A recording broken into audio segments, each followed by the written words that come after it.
তো হ্যালো বন্ধুরা, এখানে একটা ছেলে কমেন্ট করেছে, বলছে দাদা যে চোখের প্রবলেম 6/9 আছে, ডাক্তার বলেছে চশমা নিতে। তো চশমা নিলে তো মেডিকেলে পাস হবে না।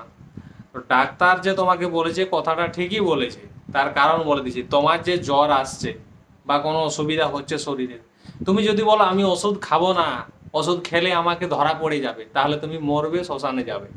ডাক্তার যে তোমাকে চশমাটা দিচ্ছে চোখের প্রোটেকশনের জন্য, যে সরাসরি চোখে লাইট যাতে না যায়, সরাসরি চোখের মধ্যে হাওয়া যাতে না যায়।